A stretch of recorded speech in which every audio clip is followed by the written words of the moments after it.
What's going on, everybody? Today we're doing another experiment with this inline heater, and this portion of the device was supposed to be the only element of the test, but then the pump started overheating and all kinds of crazy stuff happened. So I'm gonna have to address the serious design flaws of this setup. One of the biggest design flaws in this thing was mainly caused by the lack of available parts. I had to put this together the way it is because I didn't want to go out and spend any money.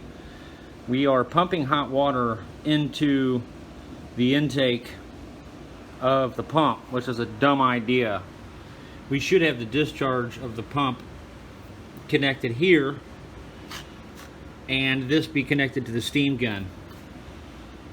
The hot water should not be in the pump loop at all. So that's one major flaw. Another major flaw is that this flow rate of this pump is incompatible with the steam gun.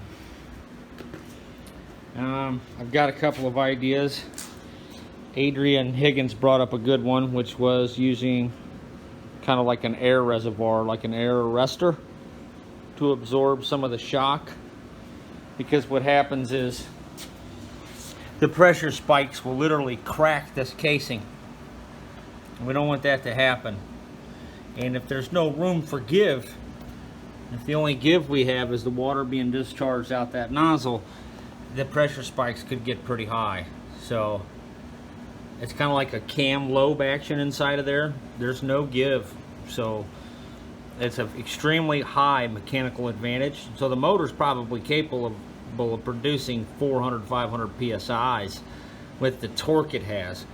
But they've put the cutoff switch at 160, knowing that that will blow the case up. I thought this thing was just going to give me a digital readout and show the change in weight as we went, but it's a piece of junk. It's not giving me a steady measurement. There I'm at 37 pounds. It was 37.4 earlier, and before that it was 32.2. So, not too happy about that. And that's what it does if you leave something on it.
Another one bites the dust.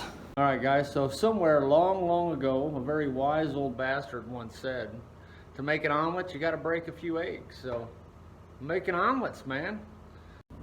In fact, I'm steeped in omelets. This could be my fault because I have hot water going into the pump. So, it's occurred to me that I'm going to have to build a much more powerful pump to pull this off. Similar to the pressure washer bypass valve pump I recently built. I think that's what we're going to need to do the job. I'm done with the junk pumps from China. Alright fellas, this is what we got. We're going to see if it was a diaphragm. Pretty sure that's what happened. We've got another pump sitting over there somewhere. We're going to try and swap a diaphragm out on that. And then we're just going to have to put a pressure relief on this thing. There's no way out of it, so it looked like it was. Start with this bottom hatch. Alright fellas, so I got the pump apart here. I tried to record it for you, but it turns out you got to hit the record button to get these things to get any footage. So that didn't work out for me. Both diaphragms blew. They just got too hot, I think. 120 degree water we had pumping. So we're going to take this pump that we've blown up several times. This one suffered a cracked header. I don't know if you can see the crack right there. That might be a knife score from me cutting off my Indian bandage there. I was trying to secure an arrowhead to the tip of this thing. But anyway, I got this thing taken apart, and the only damage appears to be these diaphragms, which is great. So we're going to throw this thing back together, and I think the cheapest fix is going to be just putting one of these pressure relief valves on here. The cost to do a bypass valve is like 45 to 60 bucks. I went and spent 45 bucks here, and I still don't have all the parts I need. I'm 2 valves shy and a couple of T's. So I think that's going to be our best bet, is to just do the overpressure valve. I don't want to hook a PWM up to this and control the motor, because that still puts us in a scenario where the customer can accidentally break the machine. It has to be foolproof. So what we'll do, this is a 120 PSI safety valve, at least I thought. It's probably going to make a liar out of me here. 150 PSI. So in that case, we'll loosen that screw a little bit, or you can even take that spring out of there and chop off a link. I didn't have time to get everything dialed in right. This torch can run higher than the setting we had it on. It just takes a minute to get it set. And I wanted to get everything stabilized at one setting and then try and turn it up all the way, but we didn't get to that point before everything blew up on me. So I'm going to call it a day on this one and sort out this horrible pump design. I don't want to be putting any more hot water into the pumps. Okay fellas, what we're about to see here is the GoPro footage of this entire experiment. There's actually a lot of testing going on here simultaneously.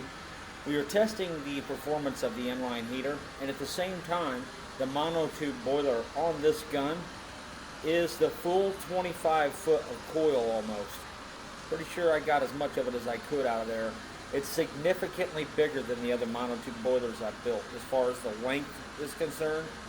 Has a substantial amount of more turns. It's putting out a pretty good gust of steam there, and I want to point out that it's about 81 to 85 degrees outside. So if you can put out that much steam in this kind of temperature, you're doing something. Now, when we weighed the propane tank, we discovered we were using 1.3 pounds per hour. This comes out to right around $4 an hour, I think it was. I can't remember. Somewhere in that area. And that's 37 kilowatts of power. So this little monster is quite the beast. I don't have my phone nearby, but 37 kilowatts, if we divide that by 745, we get 745. That's 49 horsepower, guys, that's screaming out of that handheld steam torch. So fairly impressive. It just goes to show you the energy density abilities of water, the huge amount of energy that can be stored in water. Here I'm just kind of trying to get a weigh in on the tank. I'm very disappointed in that scale. It doesn't give you a continual readout, which is kind of what I wanted. but it's from Walmart, so what do you expect? I'm just kind of hanging out here, guys, trying to see what the fuel consumption is also. So we're testing the inline heater, the new bigger boiler, and the fuel consumption of the device. Tom Pack wanted to know, and I wanted to hook him up with that information. So there you go, brother. You're looking at about $4 an hour running this thing. And I don't know what else we could do to get any more power out of it at this point. I just need to get the pump dialed in from what I can tell. So that's what we've got. And here in a minute you get to watch the pump blow up on me. That was kind of cool. So far, here's my personal opinion. I'm not into it. I'm not seeing a notable difference with the inline heater. But what I didn't have time to do was shut the inline heater off and observe the effects of the reduction in power output. Right here I'm trying to get a thermocouple reading, but I'm getting burnt. And I'm trying to do two jobs at once. I wasn't set up to take temperature, so kind of a bad idea on my part. It was just too hard to get your hand right in there in the stream because there's a very hot gas jet coming out of the monotube boiler itself. So I have to go downstream quite a bit, and steam cools off rapidly because of the rapid mixing with air. When you spray a high velocity jet of steam into the atmosphere, you get this extremely powerful mixing action at the interface. And because of the high velocities, the mixing is quite rapid. So you effectively cool the steam very quickly.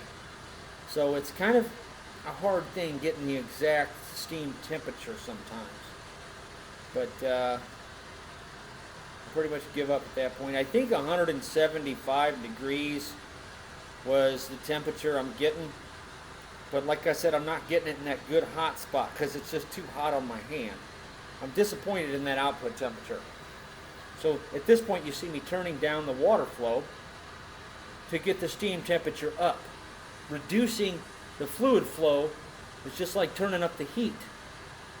See here, I go to check the tank again, and any second that pump's about to blow on me here. It's just too much.